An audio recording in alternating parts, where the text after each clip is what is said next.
Y si la mayor demostración de fuerza militar no fuera desatar un ataque brutal, sino lograr que el adversario se rinda sin siquiera desenvainar una espada. Uf, es que eso va totalmente en contra de lo que solemos pensar, ¿verdad? Totalmente. O sea, normalmente cuando alguien piensa en el concepto de guerra o en estrategia militar antigua, la mente proyecta de inmediato imágenes de caos absoluto. Espadas chocando, asedios interminables de meses, barro, sangre. Vamos, la fuerza bruta imponiéndose sobre el campo de batalla. Sí, sí, sí, es una visión muy cinematográfica, desde luego.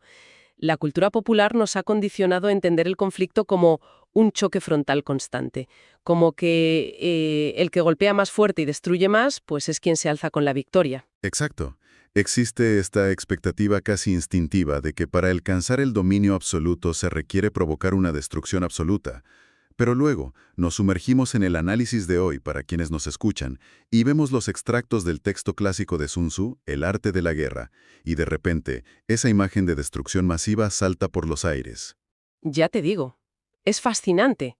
Porque, a ver, la misión de esta inmersión a fondo en las fuentes hoy es extraer los conocimientos más sorprendentes de este documento. Y lo primero que choca es que, aunque el texto detalla cosas como manejar carros de combate, cruzar pantanos o infiltrar espías, Que suena súper antiguo todo. claro, suena antiguo, pero en realidad estamos ante un manual magistral sobre psicología humana, sobre eficiencia extrema y sobre cómo tomar decisiones bajo presión. Y es precisamente esa contradicción interna la que ha garantizado que el texto sobreviva milenios. O sea, se estudia hoy en día tanto en academias militares como en escuelas de negocios. Su núcleo es una paradoja brillante, y es que el maestro indiscutible del conflicto es aquel que sabe cómo minimizarlo. Exacto. El gancho central y totalmente contraintuitivo de esta obra es que el mejor general es aquel que conquista ciudades sin asediarlas y destruye ejércitos enemigos sin siquiera llegar a luchar. Vale, vamos a desgranar esto porque el texto establece de entrada, con una seriedad abrumadora, que la guerra es una cuestión de vida o muerte para el Estado. Claro, no es un juego. Para nada. Es un camino que lleva a la supervivencia o a la ruina. Sin embargo, afirma que todo este arte, toda esta cuestión de supervivencia, se basa en algo que parece casi un truco de magia, que es el engaño. O sea, aparentar incapacidad cuando se es plenamente capaz. Mostrar inactividad cuando las tropas ya se están moviendo. Fingir lejanía cuando el campamento está a escasos kilómetros, ¿sí? Eso es. Lo fascinante de esto es cómo el actor fundamenta esa ilusión. Porque, a ver, no se trata de mentir por mentir, ¿sabes? De hecho, antes de permitir que un líder mueva un solo soldado o intente engañar a nadie, el texto exige una evaluación rigurosa de 5 factores innegociables. Ujú. Y no los presenta como sugerencias, sino como los pilares de la realidad material. Habla del terreno y del clima, por supuesto, porque ignorar la geografía es un suicidio táctico directo. Claro, evidente. Pero también exige evaluar la disciplina de la organización, la calidad del mando, que debe basarse en la sabiduría y la sinceridad, y por encima de todo lo que él llama la doctrina. La doctrina. Vale, ¿y eso qué es exactamente en este contexto? Pues esa doctrina es la alineación total, o sea, la armonía absoluta entre el pueblo y su líder. Si la población no cree en la causa, ningún engaño en el campo de batalla va a salvar al ejército. Ya, o sea, se trata de tener la casa en orden antes de salir a proyectar sombras. Pienso, por ejemplo, en la figura de un gran maestro de ajedrez. Es capaz de lograr que su oponente vuelque el rey y se rinda en los primeros 10 movimientos. Sí. Y lo consigue solo por cómo ha posicionado las piezas en el tablero. Crea una red de amenazas, una ilusión de peligro ineludible. Y todo esto sin haber capturado todavía ni un solo peón. Exactamente, es una metáfora perfecta. El engaño no es más que la manipulación de la percepción del rival. El texto recalca muchísimo que la invencibilidad reside en la defensa propia, en esa preparación meticulosa de los 5 factores que decíamos. Vale. Uno puede hacerse invencible ocultando sus intenciones y fortificando sus posiciones. Sin embargo, la vulnerabilidad siempre reside en el adversario. Un líder no puede fabricar mágicamente la debilidad del oponente. Tiene que manipular la situación para obligar al rival a cometer un error fatal por sí mismo. Ya veo. Por eso la regla de oro del tercer capítulo es tan contundente. Dice que es infinitamente mejor conservar a un enemigo intacto que destruirlo. Ganar 100 batallas no es lo ideal. Someter al oponente sin luchar, destrozando sus alianzas y quebrando su estrategia antes del choque, esa es la verdadera cúspide de la habilidad. Vale. Pero aquí tengo que plantear una objeción, porque esto suena muy elegante en la teoría, en el papel. Pero ¿no es un riesgo monumental basar absolutamente todo en el engaño? Es decir, si se proyecta una ilusión de fuerza infinita o de debilidad calculada, Sí. ¿qué ocurre si el rival decide ignorar las señales? Descubre el farol y avanza de todos modos. Porque si el oponente decide ir a ver las cartas y resulta que esa posición inexpugnable era solo humo, vamos, el desastre parece garantizado. Ya, ya. Es una excelente objeción.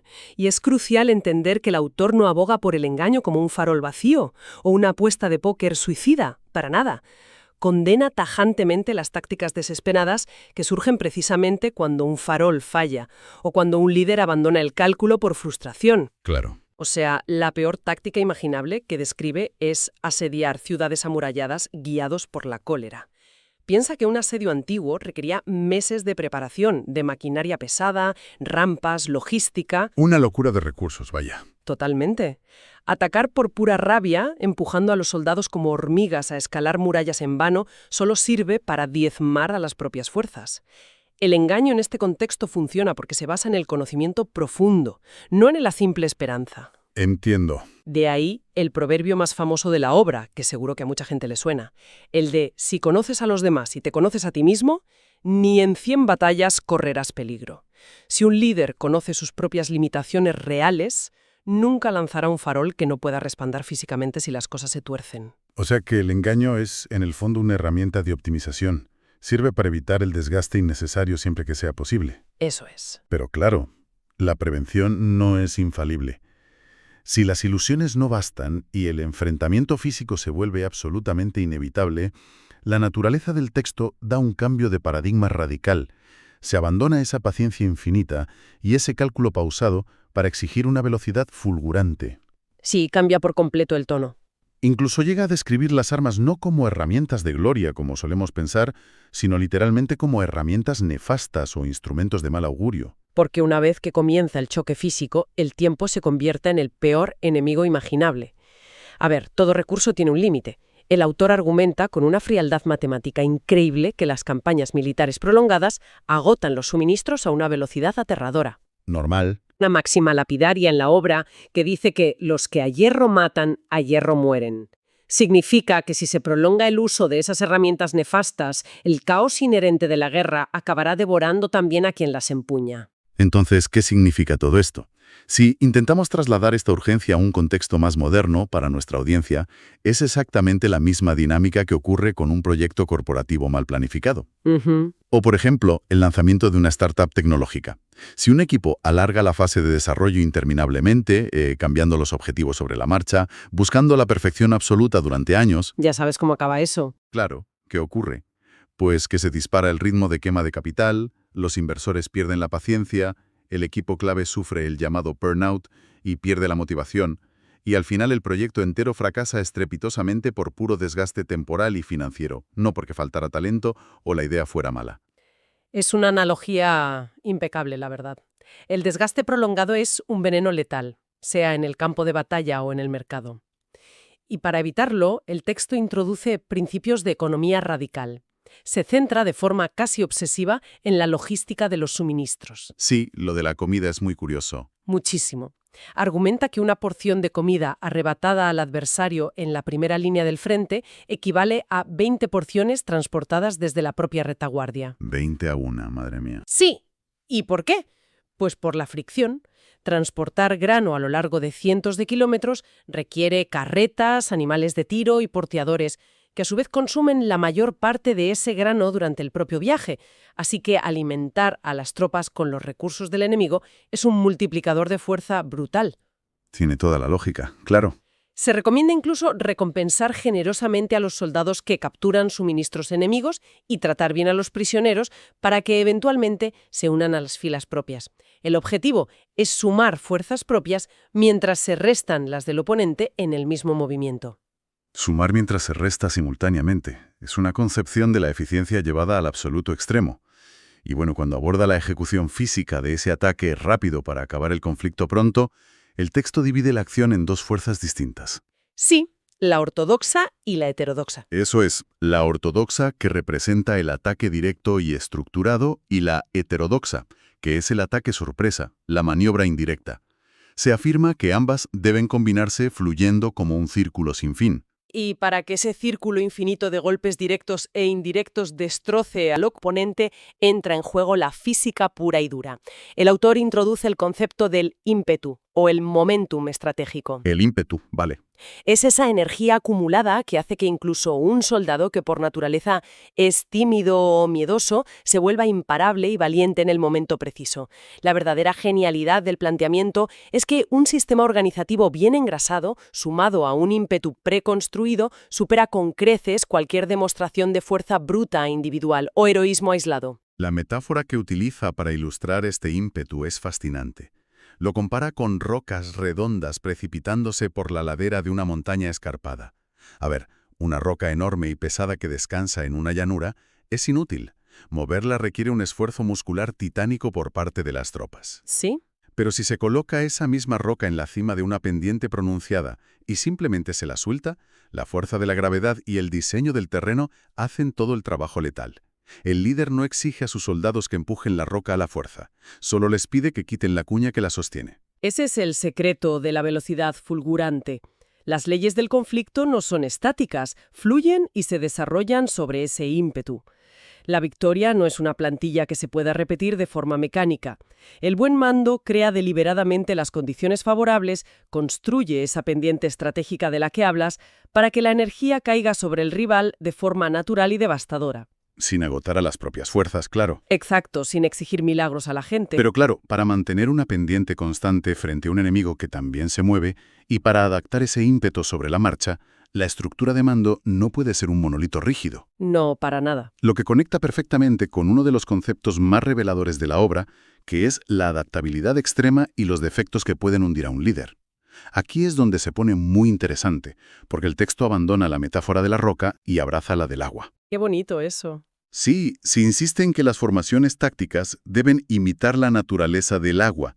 El agua siempre fluye, evitando las alturas para buscar las zonas bajas. De la misma manera, un ejército debe evitar lo lleno, que son los puntos fuertes y fortificados del enemigo, para filtrarse y atacar lo vacío, que son sus debilidades desprotegidas. Y es que el agua es el ejemplo supremo de adaptabilidad porque carece de una forma constante. O sea, adopta instantáneamente la forma de la grieta por la que se filtra o del recipiente que la contiene.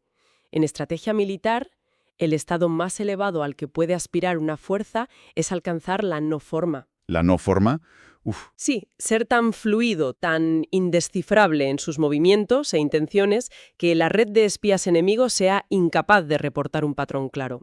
Si un ejército no presenta una forma definida, el adversario entra en pánico organizativo y se ve obligado a prepararse para defender cualquier posible ángulo de ataque. ¿ya? Y al intentar ser fuerte en absolutamente todas partes, inevitablemente se vuelve débil en todas partes. Eso es. Los recursos se estiran demasiado. Aparecer de golpe en un solo punto crítico obliga al rival, que ya está disperso, a sufrir un ataque masivo. Si un bando concentra todas sus fuerzas como un bloque sólido en un punto y el enemigo ha tenido que dividirse en 10 destacamentos para proteger todo su territorio, de repente se está atacando con una ventaja local de 10 contra 1. Independientemente del tamaño total de los ejércitos, ¿sí? Exacto. Es una manipulación matemática del espacio brutal.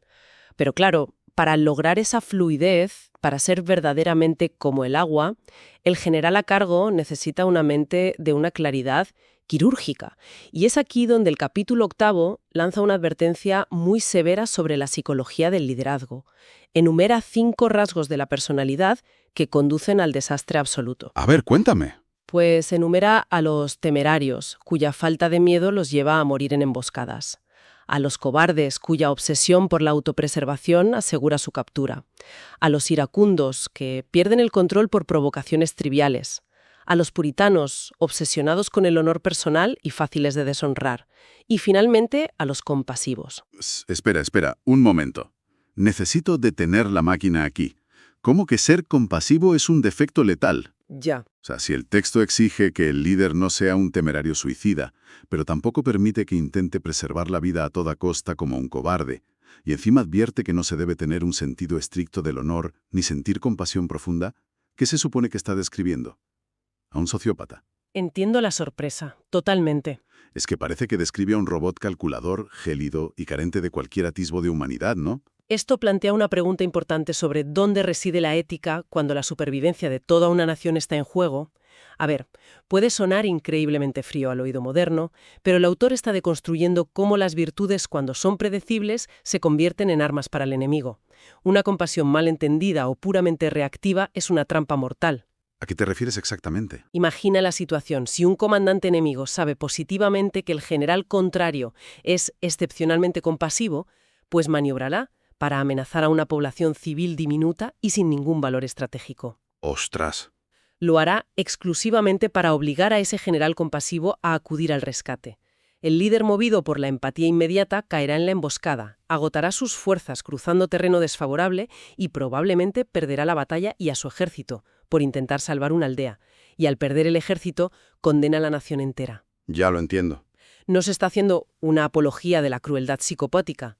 Se está exigiendo una visión a largo plazo donde la eficacia prime sobre el sentimentalismo inmediato. Es decir, el líder debe cargar con la inmensa responsabilidad del cálculo macroscópico. Eso es. No puede permitirse el lujo moral de reaccionar tácticamente a cada tragedia pequeña, si eso compromete la victoria final, que paradójicamente salvaría más vidas en total. Aunque bueno, curiosamente, más adelante en el capítulo 10, el autor introduce un matiz tremendo respecto al trato de las propias tropas. Exige que a los soldados rasos se les cuide y se les trate como a niños queridos. Como a niños queridos. Sí. Asegurando que si se forja ese vínculo, estarán dispuestos a enfrentarse a la muerte con el general en el valle más oscuro. Es un equilibrio sobre el alambre, de verdad. Se exige proveer la mejor logística posible, velar por la salud de la tropa, asegurar que estén bien alimentados antes que los oficiales y compartir sus penurias físicas. Pero la advertencia que acompaña a eso es igual de estricta. Si se les mima excesivamente, si se otorgan recompensas económicas sin justificación o se relaja la disciplina penal, las tropas mutan. Se echan a perder. Exacto. Se vuelven arrogantes, insubordinadas y, en palabras del propio texto, tan inútiles como niños malcriados. La benevolencia tiene que ir invariablemente soldada a una firmeza implacable. El líder que dibuja la obra no es una máquina sin alma, es un ser humano que ha logrado una maestría absoluta sobre su propio ego y sus emociones. Impidiendo que el orgullo o el miedo enturbien el cálculo objetivo, ¿verdad? Sí, el cálculo puro del beneficio y el daño. Y es precisamente esa capacidad para realizar cálculos objetivos extremos lo que permite entrar en terrenos verdaderamente límite, porque, habiendo diseccionado cómo debe pensar y controlarse el líder, el texto profundiza en cómo hackear la psicología de las propias tropas, empujándolas más allá del límite de la resistencia humana.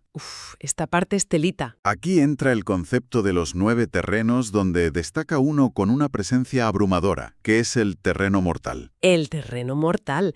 Es quizás uno de los conceptos psicológicos más extremos de la historia militar, la verdad.